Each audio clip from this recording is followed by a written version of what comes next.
नमस्कार दोस्तों। ट्रंप के जीतने के बाद बहुत कुछ बदलता हुआ दिखाई देता है। अब ट्रंप और मोदी ये दोनों ने मिलकर, जैसे पहले था मिलोनी और मोदी जी, जब मिले थे तो उसका नाम हो गया था मिलोडी। अभी ट्रंप और मोदी दोनों मिल रहे हैं तो हमने भी नाम दे दिया है ट्रमोडी। ये ट्रमोडी अब किस किस को मोड़ने वाले हैं ये आपको आज पता लगेगा कि यूरोपियन यूनियन की एंकड़ी अब निकलती हुई बाहर निकलती हुई दिखाई देती है। ट्रंप ने चाइना की जो रीढ़ की हड्डी थी वो पहले तोड़ दी थी, अभी वो मरोड़ रहा है। अब यूरोपियन यूनियन का भी वही हाल होने वाला है। इसके ऊपर डिटेल में बात करेंगे आज। वही आपके जाने पहचाने उमेश जी, जिन्होंने एक तो नारा लगा दिया जय सिया राम का, और दूसरा लगा दिया कि किसी यूट्यूबर को, कमीने को पैसे देने की जरूरत नहीं है। आप बिना बात पे अपने पैसे बर्बाद करते हैं। ऑलरेडी जो इनकम है यूट्यूब से आ जाती है। ये भीख मांगने का काम करते हैं, हमारा पेटीएम है, पैसे दे दो, ये काम बंद कीजिए। किसी जगह अच्छी जगह पे पैसे लगाइए, बिकॉज आप जब कहीं पैसे लगाते हैं तो आपको पता होता है कि आपने पैसे कहाँ लगाए हैं और यहाँ पर क्या कुछ हो रहा है किसी को पता ही नहीं है। तो सबसे पहले उमेश जी, जय सिया राम। जय सिया राम। सर, जो ये भारत ने अभी एक पेशकश कर दी फ्रांस को कि भाई आप जो पिनाका, जो हमारा रॉकेट सिस्टम है, ये आप हमारे से खरीद लीजिए, और उन्होंने इंटरेस्ट भी दिखा दिया है। ये वही वेस्टर्न कंट्रीज हैं जो हमेशा ही अपने ही आपस में, क्योंकि बोलते हैं जी हम वेस्टर्नर्स हैं, हम थर्ड वर्ल्ड कंट्री से कुछ नहीं खरीदेंगे। आज ये हमारे सिस्टम्स खरीदने की बातें बोलते हैं जब जैसे ही ट्रंप आया है। आपको लगता है कि ये लुभाने की बातें हैं भारत को, या भारत ने ऑलरेडी इनकी बर्बादी का रास्ता अब निकाल लिया है ट्रंप के साथ मिलकर? सर, मैं ये बोलूंगा, भारत ने अपनी उन्नति का रास्ता निकाला है और इस उन्नति में सबका फायदा है। इसमें अमेरिका का भी फायदा है, इसमें यूरोपियन यूनियन का भी फायदा है, इसमें फ्रांस का भी फायदा है। अब आते हैं बात Pinaka multi barrel launch attack system की, जिसके ऊपर अभी फ्रांस ने इंटरेस्ट दिखाया है। ये multi barrel rocket launcher 40 second में कुछ 12 मिसाइल दागते हैं और इसकी जो अभी कैपेसिटी है 90 किलोमीटर तक है। इसको हम 350 किलोमीटर तक भी कर सकते हैं। अब बात यहाँ पे ये आती है कि फ्रांस ये चाहता क्यों है। फ्रांस तो है ही यूरोपियन यूनियन का मेंबर, वो नाटो का मेंबर है। इसके बावजूद भी उसको इंडिया के वेपन सिस्टम में इंटरेस्ट क्यों है। देखिए, फ्रांस एक ऐसा ही नेशन है जो सिक्योरिटी काउंसिल का भी मेंबर है। उसके पास न्यूक्लियर वेपन्स है, the only country in Europe to have a nuclear weapon. France is aiming at leadership of European Union और वो चाहता है कि अमेरिका का दखल यूरोपियन यूनियन और नाटो में न रहे। फ्रांस ने ऑलरेडी एक 2018 और 19 में बोला था कि हमें एक ट्रांसनेशनल यूरोपियन आर्मी डेवलप करनी चाहिए। हम नाटो पे भरोसा नहीं कर सकते, क्योंकि ट्रंप साहब ने पहले ही बोल दिया था कि अगर वो सेकेंड टर्म में आ जाएंगे तो नाटो से विड्रॉ कर लेंगे।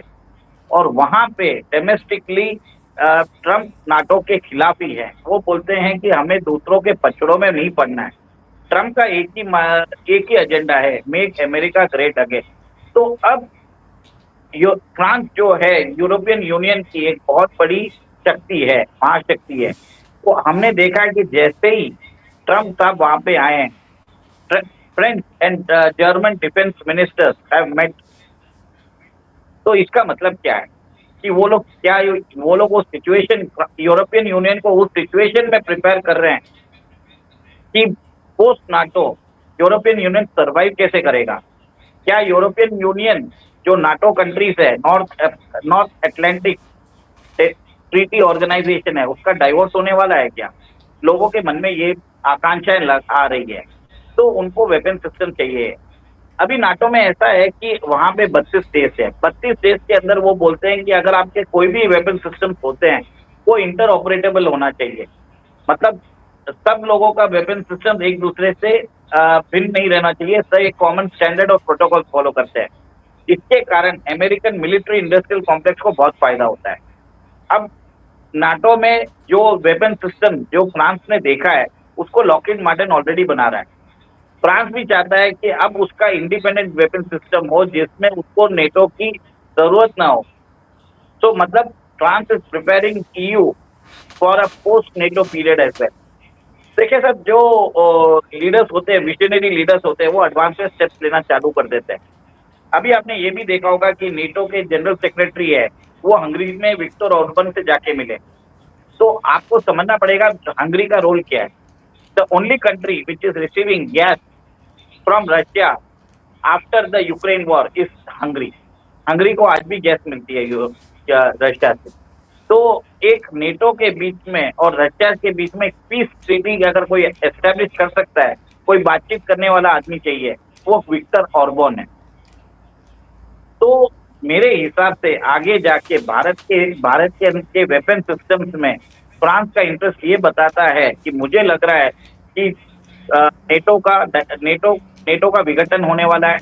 यूरोप की ट्रांसनेशनल यूरोपियन आर्मी बनने वाली है, और इस ट्रांसनेशनल यूरोपियन आर्मी बनने से वहां पे जो लेफ्टिस्ट और वोकिस्ट एजेंडा है की जो फर्म्स है, जो मतलब वहां पे ऑर्गेनाइजेशन है, लीडर्स है, जैसे अमेरिका में उनका नाश होगा, वहां पे भी नाश होगा। और उसके बाद यूरोप में जितने भी रेडिकल जिहादीस है, उनको टर्न अराउंड करके उनको एक कंसंट्रेशन कैंप्स में डाला जाएगा, ये मुझे लग रहा है। क्योंकि बहुत ज्यादा हो गया है उत्पात।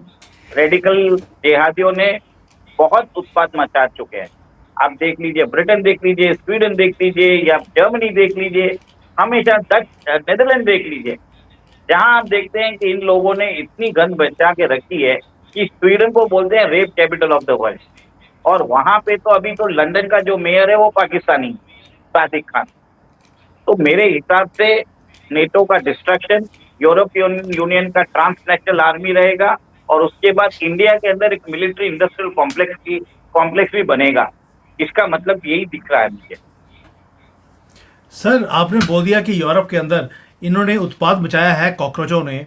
ये तो सर कूड़े के ढेर में पैदा होते हैं, और जहाँ पे वहाँ से पैदा होकर ये यूरोपियन कंट्रीज में, भारत में ऐसे कंट्रीज में जाएंगे, और वहाँ पर बोलते हैं हमने इस कंट्री को भी कूड़े का ढेर बनाना है ताकि हम यहाँ पर मल्टीप्लाई होते रहें। कॉकरोच कभी भी गंदगी के अलावा कहीं भी मल्टीप्लाई नहीं हो सकता, इनका तो काम है। और हमारा अब दुनिया का एक ही काम होना चाहिए। जैसे ट्रंप और मोदी दोनों मिलकर ट्रमोडी होने वाले हैं, अब इनके ऊपर पेस्ट कंट्रोल करने का टाइम आ गया है। मुझे आपकी बात पे ऊपर बिल्कुल विश्वास है कि यूरोपियन यूनियन इनकी बदतमीजी और सहन नहीं करेगा।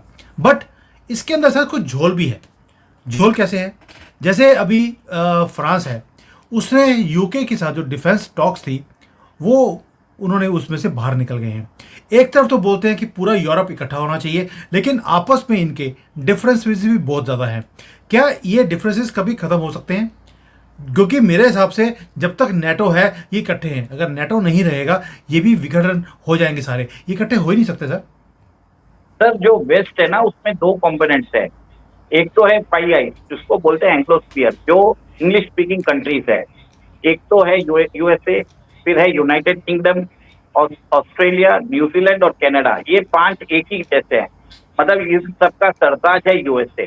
अब सेकेंड इसमें कंपोनेंट आता है यूरोपियन यूनियन का। यूरोपियन यूनियन का जो सरताज है वो दो देश है, एक तो फ्रांस है और सेकेंड है जर्मनी। थर्ड इटली भी आता है, स्पेन भी है उसमें। बट फ्रांस और जर्मनी का रोल सबसे आगे होता है। और France is the only country which has nuclear weapon. मतलब यूरोप में एक ही कंट्री है जिसके पास न्यूक्लियर वेपन्स है। तो यूरोप की लीडरशिप प्रोवाइड करने के लिए फ्रांस सोचता है कि मैं यूरोप का लीडर बन सकता हूँ, तो अपने आप को पोजीशन कर रहा है।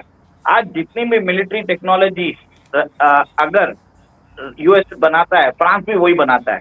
2018 या 19 में एक डील हुआ था फ्रांस का ऑस्ट्रेलिया के साथ, जिसमें उन्होंने $66 बिलियन की न्यूक्लियर सबमरीन ऑस्ट्रेलिया को बेचने की कोशिश की थी। तो ऑस्ट्रेलिया ने क्या किया था, उस करार से बाहर आ गए। उन्होंने वो ऑकस डील, जो ऑस्ट्रेलिया, यूके और यूएस डील है, सबमरीन डील, इन तीनों ने मिलकर आपस में बना ली। इनका मतलब एक ही है कि $66 बिलियन आप फ्रांस को क्यों दो, हमारे बीच में ही रहना चाहिए। तो अब क्या है, ये जो ईयू के जो G7 कंट्रीज है, it is actually the leadership of Five Eyes plus the leadership of EU. इन दोनों के अंदर भी विघटन दिख रहा है। और यहाँ पे पहले इन दोनों को साथ में लेके आने वाला जो था, वो एक लेफ्टिस्ट इकोसिस्टम था। लेफ्टिस्ट इकोसिस्टम अमेरिका में अभी डेमोलिश करने वाले हैं।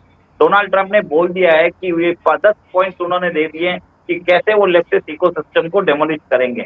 और उसी के हिसाब से अगर आप देखेंगे, इटली में अभी फार राइट मेलोनी आ चुकी है और बहुत सारे देशों में फार राइट मूवमेंट आगे आने वाले हैं। फार राइट का मूवमेंट ये होता है कि वहां पे नेशनलिस्ट मूवमेंट होता है। वो बोलते हैं हमको इमिग्रेशन नहीं चाहिए, हमें अपना लोकल कल्चर को बचाने वाला चाहिए। तो जिस हिसाब से जिहादीस ने गंद बचा के रखी है, वहां की पॉपुलेशन में बहुत प्रॉब्लम आ गया, गुस्सा आ गया। फ्रांस के अंदर आपने देखा होगा कि लास्ट ईयर राइट्स हुए थे। फ्रांस में आज मुस्लिम पॉपुलेशन इज 10%। सर 10% में उन्होंने पूरे फ्रांस में पेरिस हो, मार्सेल हो, कहाँ कहाँ उन्होंने वायलेंस नहीं किया था। कम से कम 5 या 6 दिन कंटिन्यूस कंट्री में वायलेंस होता रहता है।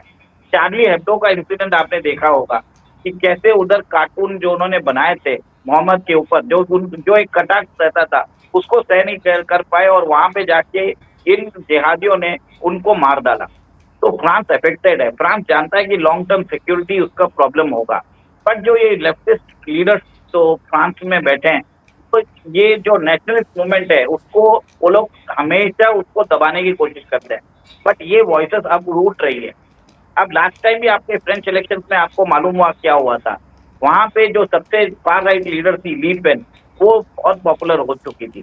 तब यहाँ पे मैक्रोन ने क्या किया था कि लेफ्ट, जो एंटायर लेफ्ट इकोसिस्टम है, मैक्रोन आते हैं लेफ्ट ऑफ द सेंटर और एक एक्सट्रीम लेफ्ट है, इन दोनों ने मिलकर वहां पे इलेक्शन जीत गए।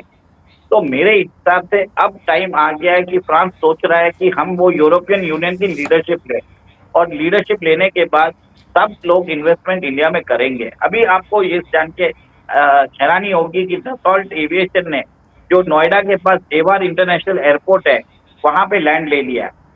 भारत और फ्रांस के बीच में डिफेंस के डील्स बढ़ते जा रहे हैं। आपने ये देखा। एक और एक बात आपको समझ में आना पड़ेगा कि India has offered to sign free trade agreement with America also. America को बोल दिया है कि आपके हार्ले डेविडसन की जो बाइक के ऊपर हमने जो टैरिफ लगाए थे वो हम अगर उसको ले लेंगे वापस, उसके हिसाब से आपको भी हमको बेनिफिट देना चाहिए। तो ट्रम्प ने एक और एक चीज बोला कि हम एक ट्रम्प रिकंसिलेशन एक्ट पास करेंगे कि आप Trump reciprocation and reconciliation act, जिसमें टैरिफ आप हमको जितना कंसेशन देंगे हम भी आपको उतना ही कंसेशन देंगे। तो इंडिया ने आज ऑफर कर दिया है। तो मतलब मेरे हिसाब से आगे सब कंट्रीज अब इंडिया की तरफ आने वाले हैं। Everybody wants to open that military bases, the military, the maintenance, repairs and overhauling system, defence production, technological transfer के साथ एक इकोसिस्टम तैयार होगा। सर अगर आप सोचिए, American company Lockheed Martin, Boeing, French companies Dassault, Russian companies, फिर बाद में जर्मन कंपनीज, अगर सब लोग भारत के अंदर अपना मिलिट्री इंडस्ट्रियल कॉम्प्लेक्स बेस बनाते हैं तो इन कंट्रीज को भारत का मतलब अघोषित इनको प्रोटेक्शन मिल चुका है, क्योंकि they will never like their bases to their supply lines to be compromise. Sir यही है मोदी इकोनॉमिक्स कि वो चाहते हैं कि सारे कंट्रीज के मिलिट्री बेसेस को इधर लेके आ जाए तो एक अनडिक्लेयर्ड उनको एक सिक्योरिटी अम्ब्रेला मिल जाए इन सबसे, और भारत के अंदर जॉब भी बढ़े और भारत कोई युद्ध में रहे भी नहीं विदाउट फायरिंग अ शॉट। वो चाहते हैं कि पाकिस्तान का विघटन हो जाए, चाइना की इकोनॉमी को खत्म कर दे और भारत का डिफेंस को बढ़ाए, जिसमें हम लोगों को माल बेचते हैं। We don't go into the war, we become the supply nation. तो सप्लाई नेशन की हमेशा सबसे ज्यादा उसके ऊपर सबसे ज्यादा लोगों की रहती है कि मैक्सिमम सिक्योरिटी रहती है। ये ध्यान रखिए। जैसे वर्ल्ड वॉर 2 में अगर आपने देखा होगा, neither the allies, neither or not the axis powers, दोनों ने स्विट्जरलैंड पे बॉम्ब नहीं किया था, क्योंकि दोनों के काले पैसे उनके बैंकों में पड़े थे। सर यही है मोदी नॉमिक्स। सर मुझे आपने जो समझाया सारा बड़ा विस्तार में समझ आ गया, लेकिन आपको नहीं लगता कि जैसे मोदी जी यहाँ पर काम कर रहे हैं भारत के लिए, वैसे ही ट्रंप अमेरिका के लिए काम कर रहा है, और ये दोनों जब अपने देशों के लिए काम करते करते अब इन्होंने फ्री ट्रेड एग्रीमेंट भी कर लिया आपस में, तो नेटो तो टूटना बनता ही है और बनेगा भी जैसे जैसे चलता आ रहा है, और यूरोप का भी विघटन होता हुआ दिखाई देता है। ये यूरोपियन यूनियन भी अब मुझे लगता नहीं है बचने वाला है, और हमारी तो वैसे ही बड़ी लगती है यूरोप वालों से। आपको याद होगा जयशंकर जी ने बोला भी था इनको कि आपको अभी भी कॉलोनियल माइंडसेट में बैठे हो, आपको इसमें से बाहर निकलना पड़ेगा। ये भारत 1947 वाला नहीं रहा है। हमारी फॉरेन पॉलिसी भी इंडिपेंडेंट है। हम राहुल गांधी की तरह बूट पॉलिश करने वाले वो भारत नहीं रहे। आपको नहीं लगता ट्रंप एंड मोदी ये दोनों मिलकर अब यूरोप की वाट लगाने वाले हैं? सर मेरे को नहीं लगता कि यूरोप की वाट लगाने की जरूरत है। यूरोपियन यूनियन की जो पॉलिसीज है, जिसमें आज वो इलीगल इमिग्रेंट्स को बुला रहे हैं, वो खुद अपने आप को कैंसर्स को अपने देश में बुला रहे हैं। उनको क्या वाट लगाने की जरूरत है? उनके अंदर ही ऑलरेडी इंटरनल प्रॉब्लम्स चालू हो चुके हैं। तो मेरे हिसाब से पहले तो इलीगल इमिग्रेशन बंद होगा। जो अमेरिका में ट्रम्प साहब ने बोला था कि फर्स्ट डे उनका एग्जीक्यूटिव ऑर्डर रहेगा कि इलीगल इमिग्रेशन को बंद कर देंगे। ट्रम्प साहब का जो पॉलिसी है वो यूरोप अपनाएगा और वहां पे ओनली लीगल इमिग्रेंट्स को अलाउ किया जाएगा। इलीगल इमिग्रेंट्स को वापस उनके घर भेजा जाएगा, डिपोर्ट किया जाएगा। तो आप ये ध्यान रख लीजिए, अगर आप कंट्रीब्यूट कर सकते हो अमेरिकन इकोनॉमी को, तो आपको वेलकम किया जाएगा। आपसे अगर फायदा होता रहेगा तो अमेरिका आपको बुलाएगा। तो आपको याद रखना चाहिए, make America great again. Europe भी फॉलो करेगा, make Europe great again. India भी फॉलो करेगा, मेक इंडिया ग्रेट अगेन। ये पॉलिसी आने वाली है और ये सही भी है सर। हमें ये फ्री बॉर्डर्स के नाम से हमने जिहादी ने अपने आप को सब सारी कंट्रीज में प्लांट कर लिया है। और जहां पे भी जाके वहां पे वो गजवाए यूरोप कर रहे हैं, गजवाए अमेरिका कर रहे हैं, गजवाए भारत कर रहे हैं। तो ये गजवाए जो वर्ल्ड है वो बंद होने वाला है। ये अच्छी बात है कि इसके बाद देखिए, ट्रम्प को अभी 312 वोट मिले हैं, हैरिस को 226 वोट मिले हैं। पूरा सेनेट उनके हाथ में है, हाउस उनके हाथ में है, हाउस ऑफ कॉमन्स उधर का। फिर बाद में पूरे सुप्रीम कोर्ट के जज वो प्रो रिपब्लिकन है। ट्रम्प 4 साल में पूरी अमेरिका का नक्शा कदम बदल देंगे। वो अमेरिका को टूरिस्ट हब बनाने की कोशिश करने वाले हैं। वो जैसे आपके चाइना में मेगा फैक्ट लग रहे हैं, वैसे अमेरिका में मेगा फैक्ट लगाने वाले हैं। तो आप देखिए, थोड़े दिनों में चाइना की तो बैंड बजने वाली है। सब जगह से सैंक्शन भी लगेंगे। और यहाँ पे ये भी बात हो रही है, आपने थोड़े दिन पहले सुना होगा कि प्राइम मिनिस्टर के जो एडवाइजर है और बहुत सारे कंपनीज है, वो बोल रहे हैं कि हमें चाइना के इन्वेस्टमेंट इंडिया में हमको चाइना के इन्वेस्टमेंट इंडिया में अलाउ करने चाहिए। इसका मतलब क्या है कि चाइनीज कंपनीज इंडिया में जो इन्वेस्ट करेगी वो यूएस को माल बेचेगी। इंडिया वो भी अलाउ नहीं कर रहा है, क्योंकि जो भी ट्रेड एग्रीमेंट होते हैं वो सब फेवरिंग करते हैं उनकी कंट्री को। भारत का बोलता है कि अगर हमारी जहाँ पे हमको जहाँ पे हमारी जो स्ट्रेंथ है उसमें तो आप कंसेशन देते नहीं हो, आपकी कंसेशन आप ले लेते हो, ऐसा नहीं चलेगा। और अभी इंडिया सारे एफटीए रिव्यू कर रहा है, क्योंकि ट्रेड डेफिसिट कम नहीं हो रहा है सर। मेरे हिसाब से that's in good national interest. बिल्कुल ठीक बात है कि चाइना की वाट लगने वाली है। यूरोप की तो वाट लगाने की जरूरत नहीं है, वो अपनी वाट खुद ही लगा रहा है इन कॉकरोचों को अपने कंट्री में बुलाकर। अब ये देखना है कि अमेरिका ने ऑलरेडी बोल दिया इन कॉकरोचों को बाहर निकालने का, यूरोपियन यूनियन शुरू करने वाला है। मोदी जी कब शुरू करेंगे, ये मेरे लिए बहुत बड़ा सवाल है, क्योंकि 10 करोड़ कॉकरोच ऑलरेडी हमारे यहाँ पर म्यांमार, पाकिस्तान, अफगानिस्तान और बांग्लादेश से यहाँ पर तांडव करते हुए दिखाई देते हैं सड़कों के ऊपर। हमारा कोई भी त्यौहार होता है उसमें पत्थरबाजी करते हैं ये कमीने, ये कॉकरोच।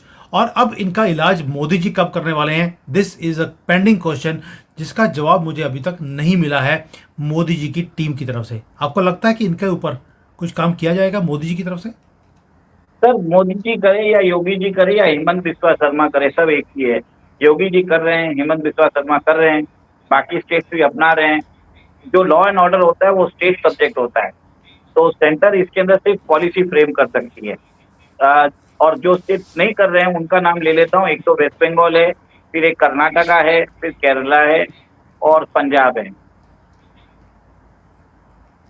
सर जेएनके में भी यही हाल है। अब जेएनके में इतना कुछ किया उनके लिए, 370 खत्म कर दिया, टेररिज्म खत्म कर दिया, और वहां पर असेंबली के अंदर उन्होंने बोल दिया कि 370 वापस लेकर आएंगे। और जो बीजेपी वाले वहां पर प्रोटेस्ट कर रहे थे एमएलए, उनको पकड़कर बाहर फेंका है असेंबली से। सर जिस दिन ओवैसी जो गंदा अंडा है उसको पार्लियामेंट में पकड़कर दाढ़ी से, बकरी वाली दाढ़ी से पकड़कर बाहर फेंका जाएगा, उस दिन पता लगेगा कि yes we will do to you what you do to us. इसका जवाब क्यों नहीं देता कोई भी? सर एक सिंबॉलिक जवाब हो सकता है मेरे हिसाब से, अगर हो सके 2025 में क्वाड समिट इंडिया में होने वाली है, उसको कश्मीर में रख देते हैं।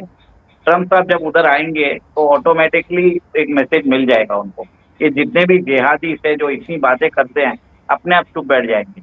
आपने देख लिया कतर में क्या हुआ, आपने देख लिया कि लेबनान क्या कर रहा है, हमास क्या कर रहा है, हूती क्या कर रहा है, सब पीस ऑफर करने लगता है। कोई भी चाहता नहीं है कि वो ट्रम्प के गुस्से को सहे, क्योंकि ट्रम्प जो बोलते हैं वो करते जरूर है। और इस बार कैसे करेंगे, कब करेंगे, वो नहीं मालूम हमें। बस इतना ही बोलूंगा मैं। बिल्कुल सही कह रहे हैं, और मोदी जी का भी ऐसा ही होना चाहिए। अगर ट्रम्प के बोलने से ही इनकी सबकी कॉकरोचों की पैंटें गीली हो गई हैं, वाइट झंडा लेकर इन्होंने ऑलरेडी बोल दिया कि हम पीस ट्रीटी साइन करने को तैयार हैं। खमेनी जो है वो अपने घर से बाहर ही नहीं निकल रहा, वो कहीं छुप कर बैठा है बुर्का डालकर। तो अगर ट्रम्प का इतना दबदबा है, मोदी जी का भी इतना ही दबदबा होना चाहिए। होगा कि नहीं होगा ये आगे बताएंगे कि कैसे होगा, कब होगा। अगर मोदी नहीं तो और कौन करेगा। Thank you sir, very very good topic today कि नेटो का विघटन होने वाला है, यूरोप का तो भट्टा बैठने वाला ही है, और इसे करेगा भी ट्रम्प और मोदी मिलकर। ये मेरा भी पूर्ण विश्वास है, और इनका जो कलोनियल माइंडसेट है इसे ख़त्म करना ज़रूरी भी था, ये कर्मा भी है। जो इन्होंने सारी दुनिया के साथ किया, अब इनके साथ वही कुछ हो रहा है, और इसी बात की मुझे भी खुशी है। थैंक यू सर, जय हिंद एंड जय जय सिया श्री राम। राम।